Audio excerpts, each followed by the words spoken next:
Hi, and welcome to another episode of Hot Takes with me, the Silver Fox. Prince Harry is, by any metric, a complete and utter top. He's also a massive crybaby, and he constantly whinges on about how terrible his life and upbringing was, surrounded by all that wealth and privilege. And then he stamps his tiny, ermine-besocked feet at the thought of not ever becoming king. He also marries a woman who has, for most of her life, passed herself off as white, but only now, lately, that it's politically expedient to do so, is she pushing the black agenda. And that's fine, and nobody cares. They go to America, and they claim they want privacy. And then as soon as they get there, they go on Oprah, they have a podcast, they get Netflix to pay them lots of money to make a television series. And then he writes a book. And that's fine. Nobody has to watch his television series. Nobody has to buy his book. But the hypocrisy is strong. This book was written by someone else. Obviously, Harry's too thick to write a book. He can barely string 3 words together. And whoever wrote it and whoever produced this book for him thought it would be great to put an inspirational quote in the book, because it's the kind of deep thinking, person that Harry is. He's deep and in touch. It seems that the person who chose this quote is also as thick as Harry, because it really is not a wise choice when you're going on about how racist it was with the royal family when you brought home Meghan, and how racism is a terrible thing, as you keep on pushing in your messaging. Let's just cut to this and look at the article. He is such a dick. Right, I'm just going to go straight on this headline. Prince Harry's progressive-minded memoir opens with a brainy quote from Jim Crow defending author. Now, this is a very American-centric thing, so I won't go too deeply into it, but basically the Jim Crow laws were both at a federal level and a state level, and they were to push for separation between blacks and whites. It was like America's apartheid. There would be white-only toilets, black-only toilets, white-only drinking fountains, black-only drinking fountains, that sort of thing. They did not want black and white to mix. It's a truly awful part of American history. This was subsequently, this was after the all the anti-slavery laws had been abolished, and so that had gone. But the blacks were still treated very, very much as second-class citizens in America, and to some extent probably still are today. It is a terrible, terrible thing. It's a terrible indictment on American history that it took until, I think, the 70s, actually, where the last of them were finally abolished. It goes that late in American history. And when I say the 70s, I don't mean the 1870s. I mean the 1970s. This was America. This was a terrible thing. So anyone who is in agreement with these Jim Crow laws is truly, truly an awful person.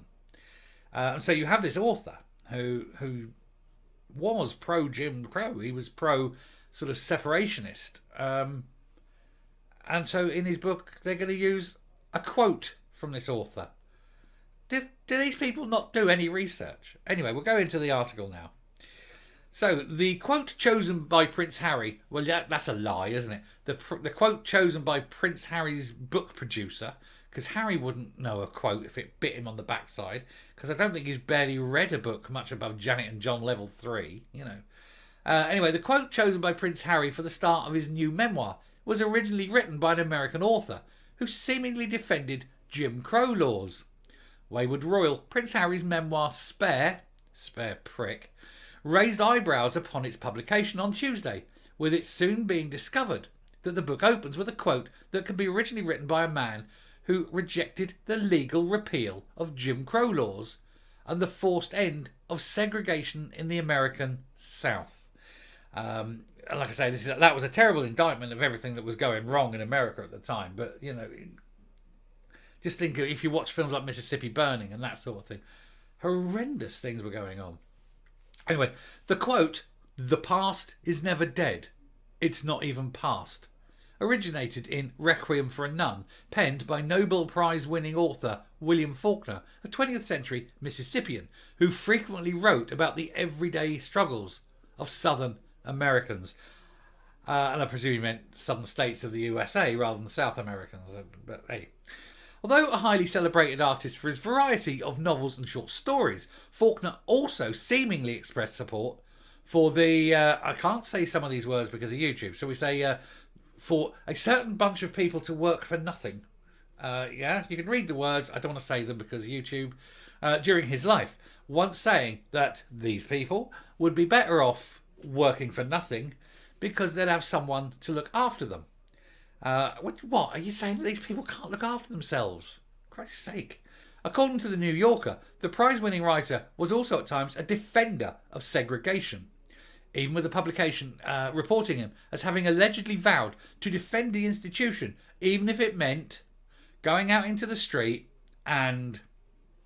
You can read those two words. I can't say them, YouTube, but let's just say ending these people, ending certain people's lives. Faulkner is later said to have distanced himself from the statement. In an apparent reference to his heavy drinking habit, he said it was something that no sober man would say, expressing merely a desire for desegregation to go slow and not be imposed on the American South by force of law. So that's his way of saying, actually, yes, keep it there because I don't like black people. He was an absolute racist. Many have also defended Faulkner as an artist willing to examine the humanity of both black and white within his work, despite whatever politics he may have held during his lifetime.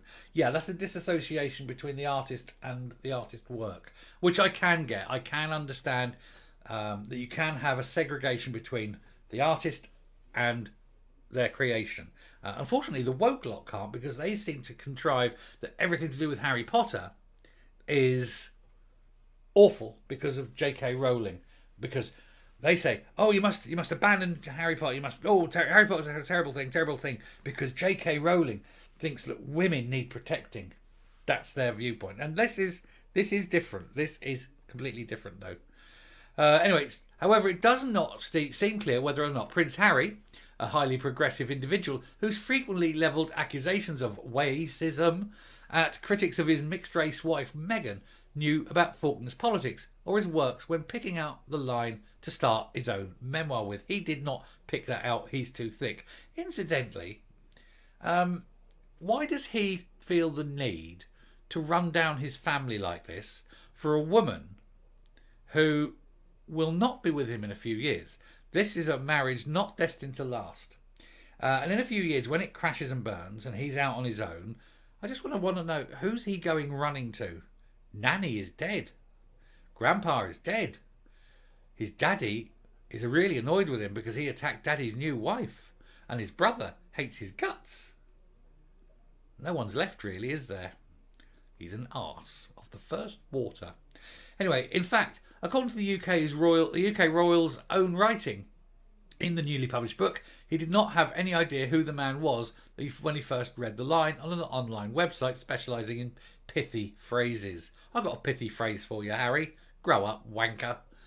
When I discovered the quotation not long ago on Brady Quote, I was thunderstruck, he wrote in the opening pages of his memoir, or somebody wrote it for him. I thought, who the fuck is Faulkner?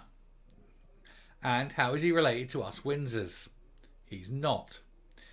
Oh, you sad, sad man.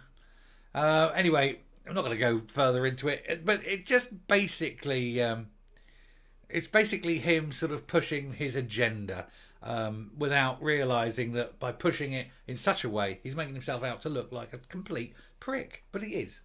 Anyway, there we go. There's the awful woman who's going to split the royal family, and she's holding somebody else's baby. That's Harry's baby, presumably, with... don't know who the mother is. We'll find out one day, I'm sure. But anyway, I shall round off, come up, and we'll finish off the video.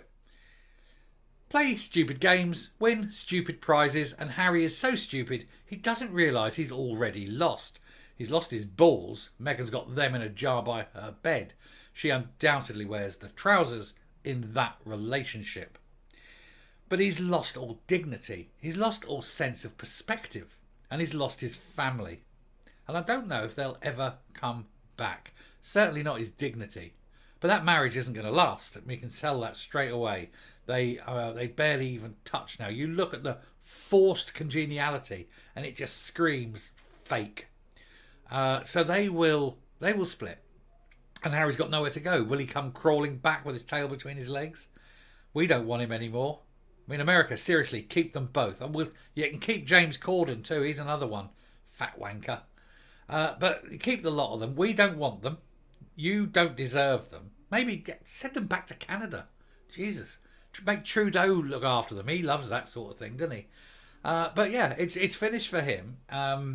She is just awful. I mean, let's face it. I believe she may have been a yacht girl. And I think I heard tales, there is rumours, that she was a yacht girl, so would dress in like the little skimpies and run around the yachts of the billionaires as a plaything for the rich and famous. So she undoubtedly had more cock ends than weekends, allegedly. I'm not sure if that's true or not, but it doesn't surprise me. But anyway, who knows? So let's face it, he's hardly going, into places that no man has gone before. This isn't Star Trek, is it? So anyway, I shall round off there. I hope you liked the video. If you did, please hit that subscribe button if you haven't already. Ring that bell for notification of future output. Leave a like, leave a comment. Please share the video. We are trying to push this and get the channel to grow. So, yeah, seriously, if you haven't rung that bell and hit that subscribe button down there, do it right now. It will be massively helpful.